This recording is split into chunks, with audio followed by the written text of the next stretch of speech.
Good morning class 4th students. I hope that you all are doing good.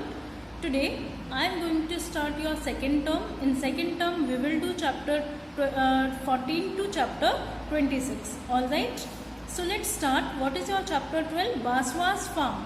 In this chapter we will talk about a farms. Basava के farm के बारे में हम इसमें बात करेंगे. ओके ये एक फार्मर है जिसका अपना फार्म है और इसमें कैसे ये जो है प्लांटिंग करते हैं इसके बारे में हम इस चैप्टर में डिस्कस करेंगे.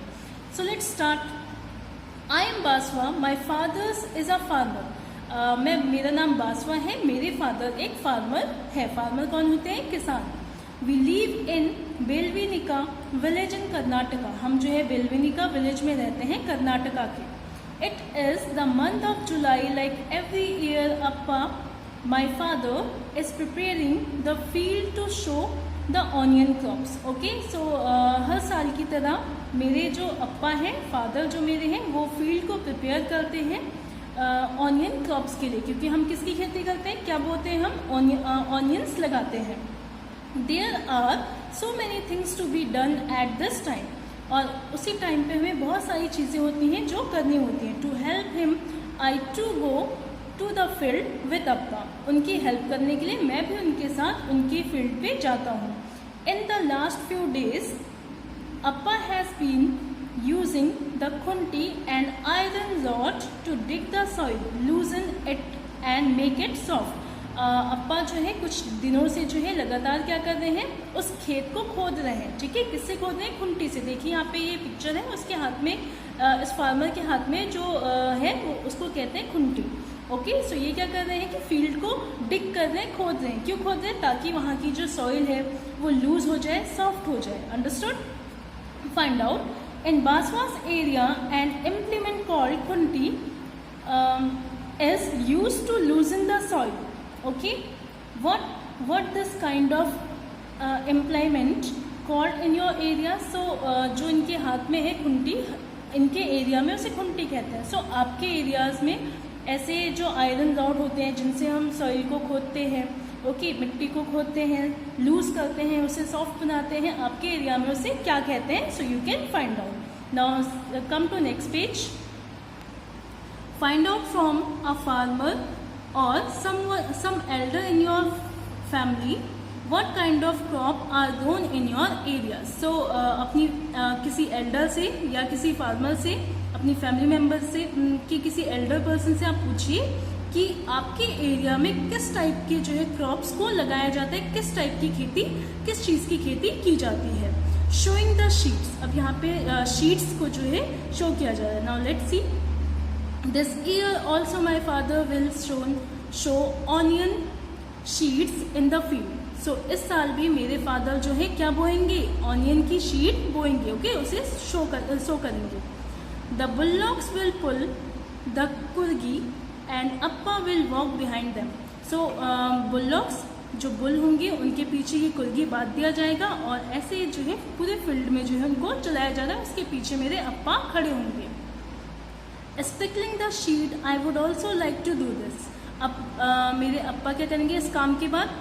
उसमें जो है जो शीट से जो बीज है उनको छिड़कना शुरू करेंगे. Okay, I would also like to do this. मुझे भी ये करना अच्छा लगता है. Just like my appa. जैसे मेरे अप्पा करते हैं मुझे भी ये काम बहुत अच्छा लगता है. But appa says that it is necessary to drop the right amount of sheets at the regular distance. लेकिन अप्पा ने बताया कि ऐसा जरूरी है कि जितनी भी शीट्स आप डालें, ओके, जो भी शीट्स आप जो फील्ड में छिड़केंगे उनको एक राइट अमाउंट पे, एक प्रॉपर डिस्टेंस पे जो है डालना होगा. अदरवाइज क्या होगा? अगर एक जगह पे वो सारे ही शीट्स डाल देंगे तो क्या होगा? पूरे फील्ड की खेती अच्छी होगी? नहीं होगी. ओके, सो उनको जो है रेगुलर डिस्टेंस पे डाला जाएगा. This is not so easy to do. ये बहुत आसान नहीं है. Okay, he says that I may drop too many sheets at one place. उन्होंने कहा कि अगर मैंने एक जगह पे बहुत सारे शीट्स डाल दिए, I must wait till I am little older to be able to do this properly.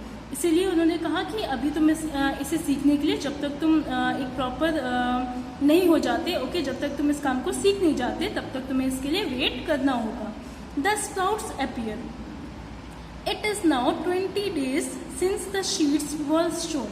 Okay, लगभग जो है बोए के शीड्स को बोए हुए लगभग 20 डेज हो चुके हैं। अब क्या होगा, उसमें से जो है छोटे छोटे जो है वो चीज़ें जो प्लांट है उसका वो निकलना शुरू होगा। Okay, the onion plants have started to sprout. इसके बाद जो ऑनियन का प्लांट है वो स्प्राउट हो जाएगा, मीन्स उसमें से जो प्लांट है वो बाहर आने लग जाएगा। अलॉन्ग विथ ऑनियन प्लांट्स, किसके प्लांट के थ्रू, ऑनियन प्लांट्स जो है उसमें से बाहर आएंगे। Weeds have also come up, और उन्हीं के साथ कुछ वीड्स जैसे घास, ये चीज़ें भी उसके साथ उगती हैं। आपने देखा होगा कि घास को कोई नहीं लगाता। वीड्स जो चीज़ें हैं, जो अननेसेसरी चीज़ें हैं, जो हमारे फील्ड को नहीं चाहिए, जो जिनको हम नहीं लगा रहे हैं, वो भी जो है उसमें उग जाते हैं। Weeds grown in the field and gardens without being planted. So weeds को जो है हम प्लांट नहीं करते हैं, फिर भी वो जो वीड्स हैं वो लग जाते हैं। अप्पा says that we must remove the weeds so that they do not take up all the waters and fertiliser. So अप्पा ने बताया कि जो भी वीड्स हैं, जो भी घास हैं, हमें उसे फील्ड से बाहर निकालना होगा, ताकि जो फर्टिलाइजर है, वाटर है, वो वीड्स ही ना ले लें। ठीक है, हमारे जो ऑनियन का क्रॉप है उसमें सारी जो है फर्टिलाइजर, वाटर लगे, बजाय इसके कि जो वीड्स हैं, जो घास है, उसमें लगे। If there are too many weeds then the onion plant will not be healthy. अगर बहुत सारे वीड्स ही जो है खेत में आ गए या लग गए, घास ही बहुत ज़्यादा होगी, तो हमारा जो ऑनियन का क्रॉप है वो हेल्दी नहीं होगा। Amma, uncle and I we all help appa to take out the weeds. अम्मा, मेरे अंकल और मैंने अपने अप्पा की हेल्प की, जो वीड्स हैं, जो घास हैं, उनको खेत से बाहर निकालने में। Okay, so students, today we will discuss only that much. Rest of the chapter I will tell in my next video. So till then you can read this chapter. Okay, you have to read this chapter. Thank you so much.